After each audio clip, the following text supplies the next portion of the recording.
All right, we are live. I just want to say thank you for everyone who joined. See, we got a comment here from Chucky here. My favorite duo, Cdub and the hobby's finest, Marc. Great to have you in the house. Sounds good. All right, so we're gonna go ahead and get started. I'm gonna go ahead and give a small little intro about Marc. Marc has been in the hobby for, I think, around 15 years. He started when he was really young. He's got a lot of influence. Marc's just a really positive guy. I'm glad that I've been able to get to know him over this last year. A lot of experience, a lot of knowledge that hopefully we can get into tonight. And let me go ahead and bring him in. Here we go. Hey, Marc, how you doing, man? Hey, what's happening, man? Oh, not much. Thanks for joining us, man. Thanks for joining us. Thank you so much for having me on, brother. It's an honor. Oh man, I really appreciate it. Marc, first of all, I just want to say thank you for just taking the time to join us. I really enjoyed just being able to get to know you over the last, I'd say, about year and a half or so. But I gave a little small intro about just you being in the hobby. I know you got into the hobby when you were really young. What do you? I know also you're not always fully in cards, but I know you do some other things in sports. I don't know if you want to kind of share a little bit about that, and we can just kind of get the conversation going. Sure. Yeah, man. I heard the intro. You're a little off. I think you said 14 years. My 31st year doing this. Oh, my bad. 31. I started when I was 14 years old. Oh, okay. That's what it was. Yeah, but 31 years. Hey, when you said I'm young, man, maybe you might have thought I was only like 28 or something like that. I appreciate that.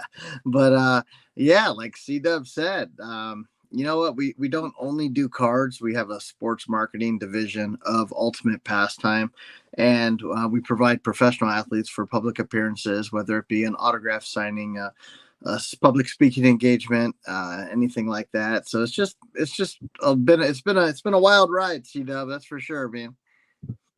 Yeah, definitely. So I know you had some. I know you're on Instagram. I know you have a great amount of followers. I think it's somewhere around 34,000. And I know that just recently you were really busy. Can you talk about maybe some of the signings that you've done recently and kind of explain how that goes? Yeah, for sure. So like the last couple weeks we've had, I wasn't able to go to the Vegas shows, the Summit or the Las Vegas Card Show, because we had appearances out here with two former Dodgers. 1981 World Series MVP Pedro Guerrero is one of our clients. We had him out here, and somebody wanted him to come out, and he came out a day early and went to a birthday party, and then he went to an autograph signing. And then yesterday we had 1981 World Series champ Rick Monday, and who's the current Dodger announcer right now. We had him doing a signing here at a local restaurant. We also had a trade night as well, and we're gonna kick back up our Tuesday trade nights starting on the 25th of October again. So that's going to be fun. So that's going to be in the Rancho Cucamonga area. Nice. If anybody's local. But you know what? We try to make our events fun. I don't like to call them autograph signings. I like to give it more of a little intimate feel, where I like to call it more of like a meet and greet, where you get to come meet them, take a picture with them, and get to interact. There was a boy there yesterday at the end, and his dream is to be a journalist. And you know what? When kids are ambitious and they have dreams, like, I want to help fulfill that. So at the end of the signing yesterday, we were able to give him like a sit down with Rick Monday, and it was about 10 minutes. And the advice that Rick had for this young guy, and this boy right here, his name was Isaiah. He was so prepared. See that he shows up, he had questions. He knew all about Rick Monday. The kid's like 10 years old, but he really prepared himself in case he had this opportunity to do an interview.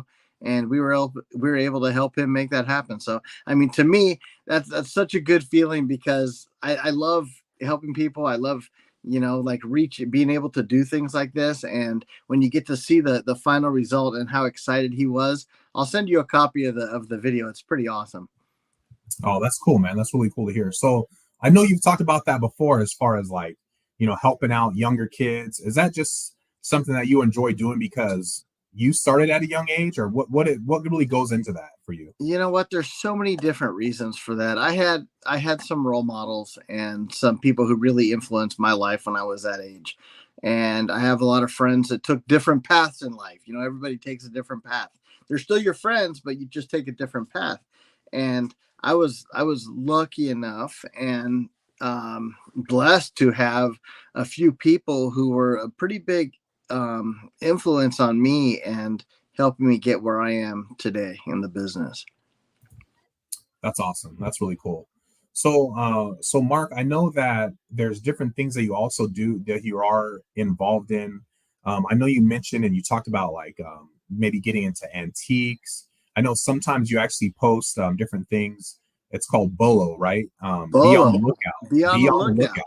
Right. And so you're trying to like give people like little tips and different things. And I know you spend time like going to garage sales and different things like that. What are the things that you're looking for? Is it just all types of things, or what do you like to do there when you do You that? know what's crazy? When I started going to yard sales, like I would go there to like relive my childhood. I would go there to be able to find cool things that brought back good memories to me when I was a kid. And then it started off, well, you know what? I can buy this for a nickel, a dime, or a quarter. And wait, I can sell it for 20, 30, 40 bucks. That's too easy. So Hmm, I started looking at that stuff. And then the stuff I would buy for me, the other stuff that I would sell would pay for the stuff that I kept. Like, and then that's how that kind of started. got it. All right. Well, really cool. I just want to say hi to everyone who joined us. I know we got 5 people in here. I see Elliot. I see Chucky. So just so you know, Mark, Chucky is Pops. Just so you can keep a good reference What's of what. up, Pops? I'm not seeing any other comments or anything like that, but man, I love Pops. Your dad is the man. And it's Oh yeah, always so good to see you guys at the shows. You're always so upbeat. You're so cool to everybody. And you know what? I was raised to treat people how you want to be treated. And to me, like you have the same values and morals as that. And like that's why when you asked me to do this, I couldn't say no, man. I appreciate it. Appreciate that, man. So we also have I see we have Zach in here. We have my sister Felicia. We have my mom. She's in here as well. So just want to say thanks to everyone who joined us. And also, as you guys are here, if you guys do have questions or different things that you want to share, feel free to, drop that in the chat, and we'll try to we can maybe address those when we get a chance. Yeah, So, please do. let's see here. Okay, here we got one comment here. Let me throw this on the screen so you can see this. This is from my dad.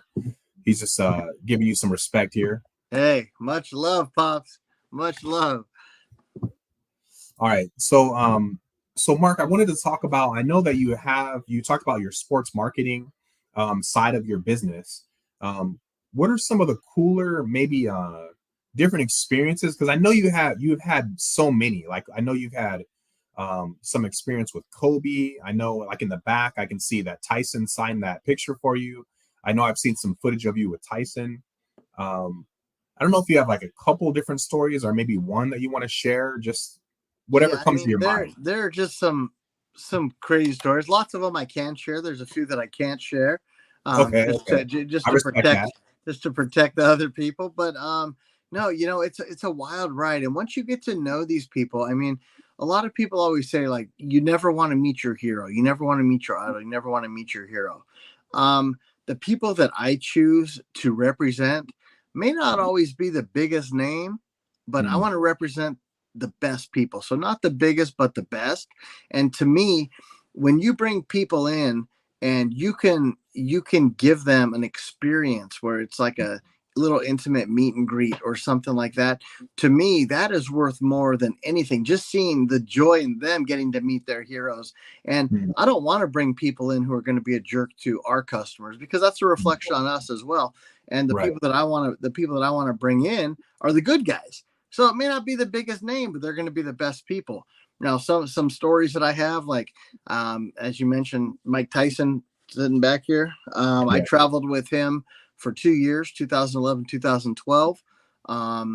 And we did his appearances with my buddy who owns a company called American Icon Autographs out of San Diego, my buddy Sean Jacoby. And we traveled 2 years. And like the saying, like never judge a book by its cover, is Mm, so true. When you get to know Mike Tyson, and he gets to know you. He lets that guard down. Mm, And what a wonderful human being. If I had one word to describe him, it would probably be like misunderstood, I think, because mm, he was so good. Like we were signing one day and he literally stopped. He's like, Mark, how are the kids doing? And I mm. said, oh, they're doing good. You know, my son Travis just got student of the month and he's signing away. And he stopped signing. He looks at me, he goes, man, he goes, I never got student of the month. And I was like, it's so cool. So he did like a video for him, like congratulating him on getting student of the month and how it's an amazing accomplishment. But those are the stories that stick with you.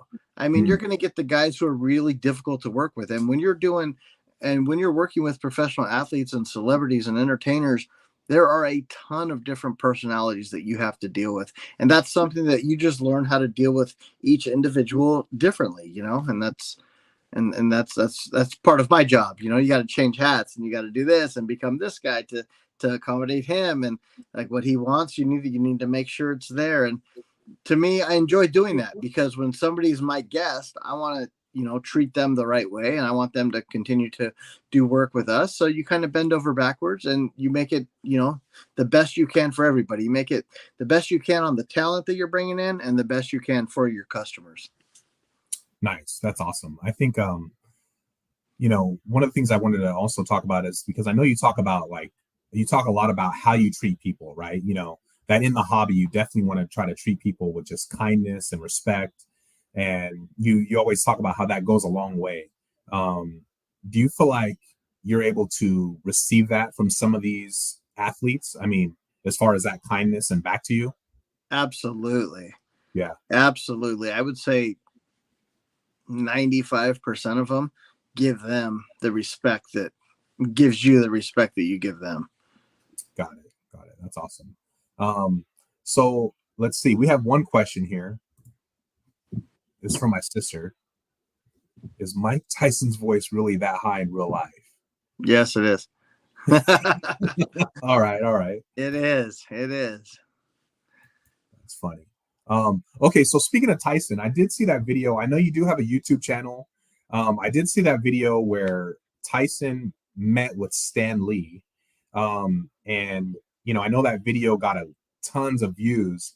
But what was that like? Can you explain maybe what that was like in the moment, like from what you can remember? It's so surreal because you don't know what's going to happen at these signings. So we had no idea the relationship that Mike had with Stan Lee or the relationship that Stan Lee had with Mike going into this. We knew that we were bringing in Mike Tyson and we knew that Stan Lee was going to be at this event.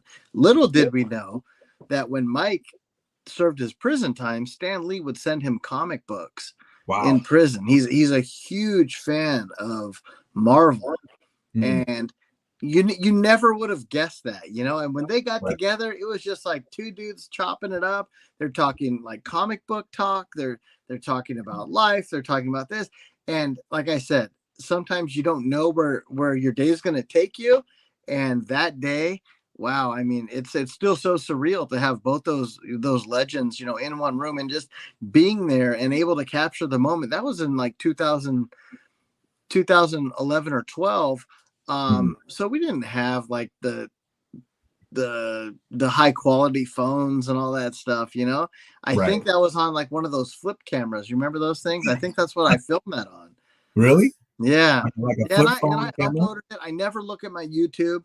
I Yeah. uploaded it, and then about 4 months ago, I started getting all these notifications. I'm like, what the heck? And that video kind of blew up. So I had no idea. The thing was on there for 10 years. I had like 100 views. Now it's like almost 600,000 or something. Wow, that's crazy. That is crazy. So, Mark, I know me and you got to spend a little bit of time together at the Burbank Card Show. I know it's been a little bit since that show, but they did announce that they're going to be doing another one. I think it's in February coming up. Yep, Super Bowl weekend. Super Bowl weekend. Okay, cool. Yep. So, what do you think that next show is going to be like? I know it's going to be a different location. The timing is going to be different, but what do you think? There's something we can maybe expect for that show. Awesomeness. Seriously, if you were at the first one and you saw the vibe that was there, Yeah. I mean, the only complaint that people had was getting a bigger location. Well, Right. they've done that. And EJ, Rob, and Jay, they run a hell of a show. They all know what their job is in running that show, and I think that's what works. Like Rob is the brand, you know. EJ is the technical guy who does all the ads and all that stuff, and Jay knows people to sell tables to. And like, I think with a team like that where everybody knows what they're supposed to do and knows their role, I think that's why it's such a success. And nobody thinks that they're bigger than anybody else. Another thing too, we got the Del Mar show coming up Right. this weekend. I can't wait. 2 days away. We're only 2 days away from VIP night. It's going to be awesome. You got Thursday, Friday, Saturday, Sunday in Del Mar. The guys over at the Union and the girls who run that are just amazing people. They make their events fun for the entire family. So it's not just like a bunch of collectors hanging out. Like there's stuff there for kids. You're going to have your high-end stuff. You're going to have your discount boxes. You're going to have your quarter cards. You're going to have all that stuff all under one roof. And that's going to be a lot of fun this weekend. Nice. That's really cool.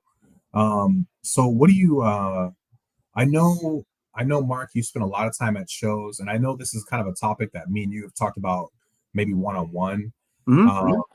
And how do you go about like trying to have balance with like how much time maybe you spend, whether it's going to shows, because as we all know, when you see stuff on social media, you may not necessarily see like the full picture, right? You know, there's a lot of things that we just are just not seeing, right? And so I know one thing that I always wanted to try to make sure I'm doing well at is really kind of keeping a balance, right? With having a family, having these responsibilities. Do you have any thoughts about that, like that you would want to share?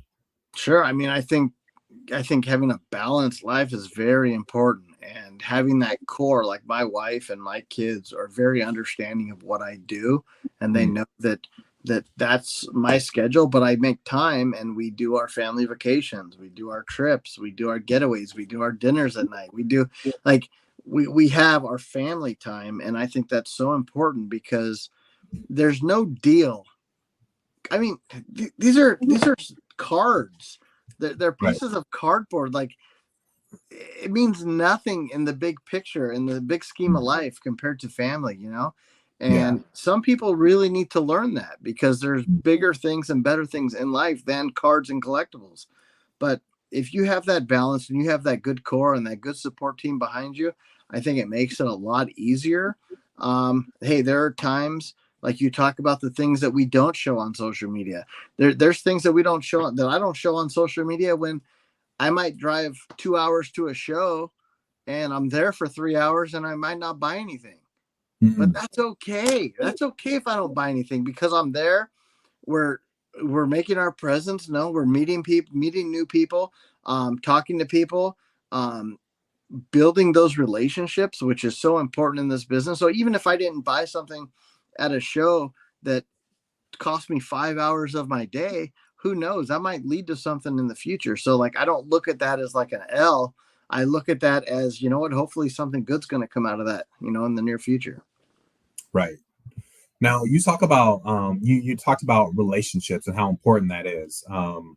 What do you feel like that was always a strength of yours? Because I mean, from when I get to know you and I see you, I feel like that is definitely one of your strengths as far as like meeting new people. Well, I appreciate that. Do you feel like it was always like that, or is that something you had to work on over the years? I've always been a people person. I love people. Like, we'd go out and like, I'll talk to everybody. I love talking to people. I love meeting new people. But I think in business, I think that that's the most important thing, because the more people that you have in your network and the more people who know who you are is just going to lead to bigger and better opportunities in business and friendship. And to me, a friendship is worth more than the dollar. Okay. But you never know when you talk about like advertising. The best advertisement is word of mouth. If somebody hears something good about you from somebody who's reliable and trustworthy, I mean, that's as good as gold. You can pay for ads, you can put billboards, you can do all this stuff. But if somebody hears something good about you from somebody, you know, I mean, that's better than anything. And like I said, the best advertisement's word of mouth. And when it comes back to treating people the right way and networking and talking to people, you just tell somebody what you do one time. You deal with baseball cards. Some people might think you're a nerd. Some people might be like, oh, that's so cool. And I know somebody who has cards for sale and they're looking to move them. So like, you never know what it's going to lead to. Right. So I talk to everybody. I love it. Got it. That's cool. All right. So I want to go to a couple questions, if you don't mind, that I see in the chat. So I want to put this on the screen. This is from Pops. He says, Mark, would you be in a position to tell the story of you first meeting Kobe and him driving up in that tiny sports car? For sure. Absolutely, Pops. So it was 1996 and we're at the old Hollywood Park casino show. And like back in the day, so now we have Burbank, we have the Union, we have all these big shows. The Hollywood Park show was legendary. It was 2 to 3 times a year, depending on the year. And it was just an amazing show. It brought collectors from all over the U.S. A guy by the name of Chris Webber ran the show. Not Chris Webber, the basketball player, but Chris Webber, who's now up in Vegas. His company is called Hall of Fame Sports. And he ran the show with another company called NaxCon. Well, we'd bring in a lot of guests to sign autographs there and, do meet and greet, take pictures with fans. So that was Kobe's second public appearance ever. He did a show in San Jose like a month before with Kevin Garnett. Okay. Those guys will never do public appearances like during their playing careers. Okay. Yeah. They were up there in San Jose and I think they sold about 30 or 40 autographs combined for the 2 days. Like nobody was buying their autographs. So his next appearance was at Hollywood Park. Hollywood Park is right next to the Forum. And it literally almost shares parking lots down there. So he was at practice and he shows up in a 2-door Pontiac Fiero. And I'm not kidding you. It looked like a giraffe because his head's coming out the top. And when he got out of this little car, he got out in sections because he has his legs, then he gets out, then his torso. It was just so cool. And that's something that looking back, nobody ever realized, how good he was ever going to be or the impact that he would have on so many lives. Wow. And that's kind of cool. And he was just such a great guy back then even, and he stayed humble. Yeah. Did you have multiple experiences with Kobe or was it that main first time when he was a rookie? Or? That was the main one. We had other experiences with him at the practice facility when we'd be doing signings with some of the other guys, Derek Fisher, Travis Knight. We would do signings with all those guys, and Kobe would be there. And just, he always treated you like a gentleman. He was a gentleman. And then the last time I saw him before he passed away was at a World Series game at Dodger Stadium. Yeah, and I got to see him there, and that was the last time I saw him in person. Wow, that's crazy. It's still just hard to believe, honestly, that he has passed away. I think there's still times where I just can't, almost I can't believe it, It is. We were talking about that I was talking to somebody today and we were talking about Kobe, and it's his last game when he went crazy and he had all those points. What do you have, 60 points in his last game or something like that? Or something like that, yeah. Yeah, and it's that's one of those moments where you remember where you were when that happened. I remember I don't have a lot of time to sit and watch sports games, but I could remember sitting there with my wife and my 2 kids, and we were watching just Kobe go crazy. And it was like watching the end of a Disney movie. Is this real? You know what I mean? Yeah, definitely. Oh man, that's cool. That's really cool. That's an awesome story. I appreciate you sharing that. For sure. Now, okay, so we're gonna switch it up a little bit. Now I got a question that I want to ask from my mom. She says, "Hey Mark, what's your favorite antique piece?" I don't know if you actually collect antiques or if it's something that you sell, but that's a good question. My favorite antique piece is probably it's a bank. And I'm going to see if I don't know if I have it accessible right now, but it's a bank. It's about this big. And I can send you a picture and you can add it to this video or whatever you want to do. And it's 2 baseball players. It's a pitcher and a catcher, and it's 3, and then there's a batter. And literally, you put the coin in the pitcher's hand. You cock it back and you hit the button, and it shoots it into the catcher. Oh, and nice. It's a bank. I'll have to see if I can find it. I'm going to send you a picture to show moms. All right. That's probably like my favorite antique piece. I like that. Nice. So I know we talked about how, you built a pretty large following on Instagram. How long did that take you? I know that you're at somewhere around 35,000. A long time. So long time. Since we started selling on eBay, in 1999, every package that got sent out, eBay doesn't want you giving out your personal information, obviously, because they want you to do deals through them. That's great. I never solicit like through messages or anything like that. But what we do is every item that gets shipped, we include something in there where they can find us somewhere other than eBay. So it might be Facebook, it might be a website, it might be Instagram, it might be Twitter, it might be, and it might have been MySpace at one time. Like we would send things, follow us, hey, connect with us on MySpace. So we've always done that. So as Facebook and Instagram got bigger, everything that went out was focused on Facebook and Instagram. And now this is the latest one we're sending out with everything. It's the Buy What You Like.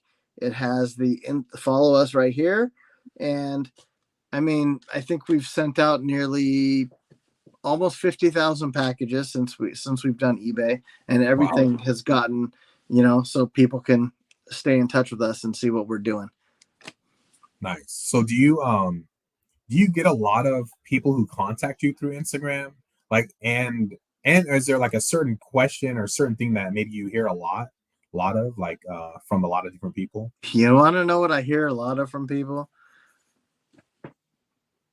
It's, Mark, you give too much free information. You got to stop. You're messing up my game. Stop telling people how to do this. Stop telling people what to do, how to do it, where to go to do it. But you know what I always say, Cdub? You can lead a horse to water, but you can't make it drink. So you could tell somebody everything you need to know, how to do something, where to go do it, when to do it. And 99.9% of the people aren't going to do the steps that it takes to get that done. Right. So what are your thoughts? Do you think, are you gonna not tell people, give people tips? Like if they say, no. Hey, I'm going to tell everyone, it's just my opinion. It's just my opinion. Right. They may think it's stupid. They may think it's wrong. They may think it's dumb. Like, to me, that's my opinion. I never go on my Instagram and try to sell anything. Right. I just try to give people advice, like what I think they should do in the hobby. And if you want to be a collector, be a collector. You want to be a flipper, be a flipper. You want to be an investor, be an investor. You want to do all the above, more power to you, man. Do it. I love it. Right. That's really cool. No, I appreciate that. I appreciate how you are, willing to kind of give advice, give help. And even though people might say, hey man, don't do this, you're messing up my deal or whatever, so that's really cool. I saw something cool the other day, and we all know about Whatnot and this and that, right? Right. So this is what I saw the other day, and it was just genius. And I love people who come up with this stuff, because nobody knows everything. And with collecting, there's no such thing as a stupid question. Okay. Everybody has questions, and hey, ask away, something that I've learned 30 years ago or 31 years ago. You know what? People may just not, or may not know that. And it's okay. Ask a question. I didn't learn everything overnight, and I still don't know everything, but something I saw that was really cool on Whatnot. You got to see that. I think you might like this. Lady, I don't watch just cards on there. I watch the antiques, the vintage clothing, the games, all that stuff too. And There's a lady on there, and she goes live from a thrift store. Okay. And she's on there, and she's like, oh, here's a cute little dress right here. She says it says $1.99 on the tag. She goes, I'm going to start on here for $5. So she types it in, starts $5. It goes for $6, $8, $10, $13. Boom, sells. She puts it in her cart and she buys it for $1.99. She runs another item. It doesn't sell. She puts it back on the rack. She has no inventory. Like, it was genius. Oh my God, geez, like she just came up with something that works for her. She can go to a store and try to resell stuff before she even has to buy it. I mean, there's so many opportunities out there. When I saw that, I was like, I mean, brilliant. Right. Wow. That is pretty interesting, man. That is cool. I know people. So, all right, let's talk a little bit about Whatnot. People sell cards on there. They sell, I think I've seen them sell movies, antique items. What other types of things have you seen on Whatnot as far as people selling? I mean, breaks and gaming and video games and CDs and DVDs and action figures. And there, I mean, when they say Whatnot, like you can say they have collectibles and whatnot, like it's everything. It's literally everything. And they have so much stuff on there, and that platform is crazy. I have noticed a lot of times the higher end stuff doesn't tend to sell for what it should. But I'll tell you this, the lower end stuff goes for more than what it should. And there's got to be a way to have comps on that, because everybody's so intrigued by comps. Comp this, comp that. Well, what did the last comp go for? Well, guess what? Something's only worth what someone's willing to pay for it. And people are buying that stuff on Whatnot. I love the platform. I think it's awesome because you're not just like running like a 3, 5, 7, or 10-day auction like you do on eBay. And after that time, you may not even get paid because there's so many non-paying bidders on eBay. But with Whatnot, as soon as that person wins, it charges their card right away. So you're getting paid. It's a secured payment. And I just think it's an amazing platform to do that type of stuff on. Got it. That's cool. Now, real quick, going back to the comps, I think it would be really cool because somebody did buy that card, whether it's a $2 Kobe card that sold for $8 or $10, but somebody paid $8 or $10 for that, and that's a realistic comp. So that could, in itself, kind of rejuvenate the entire market if they can find a way to start pulling comps on stuff like that, I think. Because everybody has that stuff, and it's going to bring everybody back to the game. Right. So, I mean, what do you think about that? I know that comps have gotten so popular over the years. Everyone wants to check the comp, and I know some people they don't want to use comps. Like, where do you stand on that? Like, what do you think? Too many comps have been manipulated, and people know that. So when there's only 1 or 2 comps, and it might be the same card selling a couple times, maybe it didn't get paid. I think that there needs to be more than just one comp to make it like legit or validated. But like I said, something's only worth what somebody's willing to pay for it. You can ask whatever you want for it. I think on eBay, people tend to price stuff a little higher because they have the best offer option. And that does work a lot because it protects you as a seller if you list it a little higher.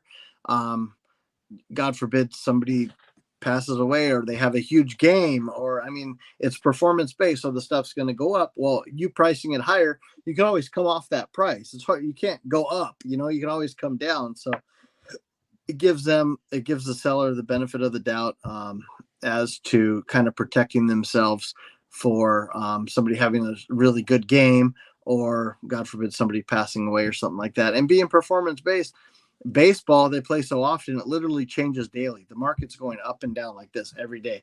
Basketball, every couple days. Football, you have an entire week to sell something because they only play once a week. And that's really cool. The thing that's happening at shows right now that it's just getting so frustrating to me is I'm seeing everybody selling and everybody asking for the same 5 guys in every sport. Like, be different, guys. Be different. Diversify yourself. Like, don't buy into the hype. Like, yeah, I hear you. So, okay. So, speaking of that, being different, don't just follow the crowd.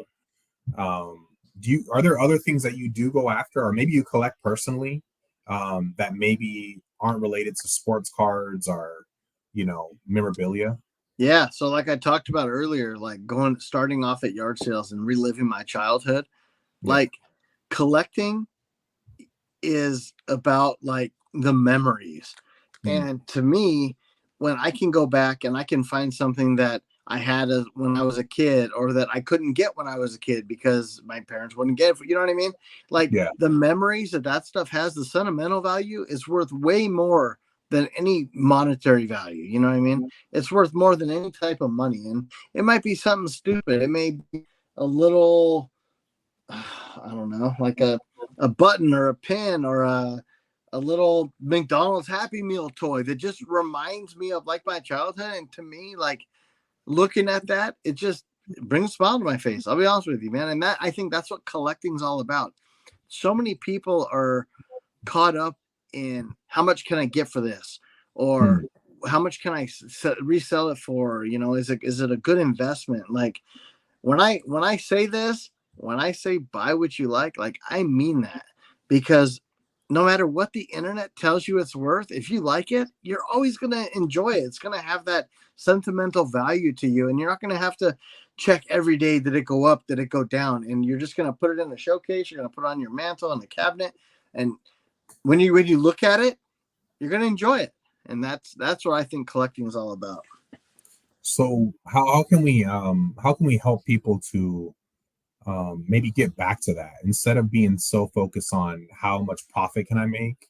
Um, what are some ways that we can like maybe help people to get back into collecting for just like kind of like what you say, buy what you like? How do we change the game? I think the game's changing itself right now with the market correcting itself. I think it's going to eliminate a lot of people who got in it for the wrong reason, who got in it just for the quick flip. And they Yeah. thought the money was so easy. And it was easy during the pandemic, but the Mm. prices got way too high, way too fast. And it never should have been that high. And I Mm. don't want to see people out of the business, but some people got in the business for the wrong reason. It was just for the money. It wasn't about the collectability aspect. Got it. So do you think prices will of single cards and wax will go back to maybe what they were to ever before pre-pandemic times, or what do you think? I don't know if it'll ever get back to pre-pandemic times, because stuff is worth more Yeah. um since then. But I still think there's a lot of correction to be done in the pricing. Got it. Got it. So what's one of the coolest things that I know you have so many things. I mean, I'm just looking at your background here. I can see all these different things on your wall. There was a question someone asked, are you in your store or is this like your personal office? This is my home office right here. Okay, cool. So these are all just your personal items, things that Yeah. are your in your collection, right? Uh-huh. So what's one of your coolest things that you enjoy the most? That's yours. One of the coolest things that I enjoy. I don't know, man. I just picked this up. It's pretty cool. It's sitting right here. I can show this off. So this is from 1984, and it's Gremlins, and Right. it's an entire candy box full of the. It's pretty cool. So you got Gizmo. There you go. Look at, and they're full of candy. Nice. From 84, huh? Yeah. So I mean, I like stuff like this. I like Garbage Pail Kids. I really like a little bit of everything. Yeah. I'm so like I literally like everything. So stuff that reminds me of like my childhood, like Cubert. It was a video game. Here's an original. Here's a original action figure. It's 1983. You know, from Kenner. I just think it's cool stuff. It doesn't have a ton of value, especially to anybody. I like Right. stuff like this. Here's a Series 2 Garbage Pail Kid box. Nice. Yeah, like I said, a lot of different things. Cool. So, I know. Okay. So I know. Sorry, I'm kind of just jumping all over the place, You're but good. I know you were recently at a Hot Wheels convention. Is What? that something that you can maybe explain or talk to us about? Have you been to that convention multiple times? Yes, and I gotta tell you that like the format of how they do things at this show. So we have our trade nights. It turns into like a hotel kind of lobby takeover, right? You've been to Yeah. some of these trade nights where people just start setting everything up. This Hot Wheels show was crazy. So it was at the LAX Marriott. Everybody gets a room. Okay, everyone you get your hotel room. These guys transform their rooms into stores, Hot Wheel stores. And it was like a Hot Wheel show. And it turned out to be 7 consecutive floors at the LAX Marriott where every room had Hot Wheels in it. So you would literally just walk down the halls. And if the door was open, you could walk in. That means they're open for business. If it's closed, hey, come back later kind of thing. And there were so many Hot Wheels there and so many collectors that it's just such a cool concept. I'd love to see somebody try to do that with a card show sometime. I think it'd be really neat. Wow. All right. So the question is, did you buy any Hot Wheels when you were there? I did. You did? Oh, okay. I did. I bought some Hot Wheels. Like how many? Like just a few, or? I bought the ones I like. Exactly. Buy what you like. Now they were Otter Pop ones. They were what? Otter Pop. Oh, Otter Pop? Oh, yeah. Oh, okay. Nice. So that phrase that you share, I know you got that trademarked. Can you tell the story? I think you've told it before, but like I think someone kind of like maybe gave you some guidance on that and said, "Hey, trademark that." Like, did you ever think that would be something that you would have? I never thought I would trademark it. I just thought it's just something that I've said for so long. It started with my buddy Isaac. He loves opening wax, and he would break stuff. And this is when wax was affordable. I mean, I'm talking like Prism boxes weren't $1,500; they were $250, which is still a lot. Because even at a $250 box, you might only get like $30 worth of cards back. And we'd go to these shows, and he'd open a box. He's so excited. We're on our way there. He'd open this box, and it's like disappointment. We go to a shop, everything's good. He's excited. He opens a box, disappointment. And I told him, why don't you just buy what you like? And that's kind of how it started. And then during the pandemic, I saw the prices just really getting out of control. And I saw people buying into the hype and not buying what they like. People were buying stuff that they had no clue what they were buying, but they were just following the lead of other people who were doing the same. And I just really started pushing that because there was so many new ears in the community at the time that needed to hear that, like, buy what you like. And Darren Ravel, formerly of ESPN, currently with Action Network, is a buddy of mine. And he's like, you know what, Mark? He goes, I sent this to my trademark attorney. He's going to be calling you, and I think you need to get this trademarked. And yeah, the rest is history. We did it. Wow. It's all registered, trademarked. And I mean, it is what it is. I'm not going after anybody for using the phrase. I think everybody should use it because everybody should hear it. Right. That's cool. All right. So you talked a little bit ago about people maybe getting into the hobby, maybe for the wrong reasons. What would be, I mean, obviously I know you'd probably want to say buy what you like, but what would be some advice that you maybe would want to give to someone who's maybe new? Maybe they want to try to get into it. Maybe just something that they should keep an eye out for, that type of thing, so they don't get in a bad situation. I mean, it like you said, it all falls back on buying what you like. But another thing too is buy what you know. Because if you don't know what you're buying, or if you don't know anything about it, like you could be a huge sports fan and very knowledgeable and want to get into collecting because you love sports, but you're going to know what you're going to buy. You know, if you just get into it and you just start hearing the chirp of everybody, what they're buying, and you just start following their lead, that's for the wrong reason. And yeah, I don't think that's good for the hobby. I really don't. Or for the individual, because we want to keep people in the hobby. And people who went out and bought all the Bull cards because everyone was buying Bull are probably not in the hobby right now. Yeah. No, that makes sense. So it goes back to what you said, buy what you like and buy what you know. And don't buy into the hype. Yeah, don't buy into the hype. Yeah, that makes a lot of sense. What do you think? I'm trying to think of, there's one more question I wanted to ask. I know you have a lot of experience going to shows, selling cards, you have a lot of connections. I mean, what's just one thing that you really enjoy the most? It doesn't necessarily have to be anything that's necessarily tied to a show or something like that, but what's one thing that you enjoy the most about the hobby?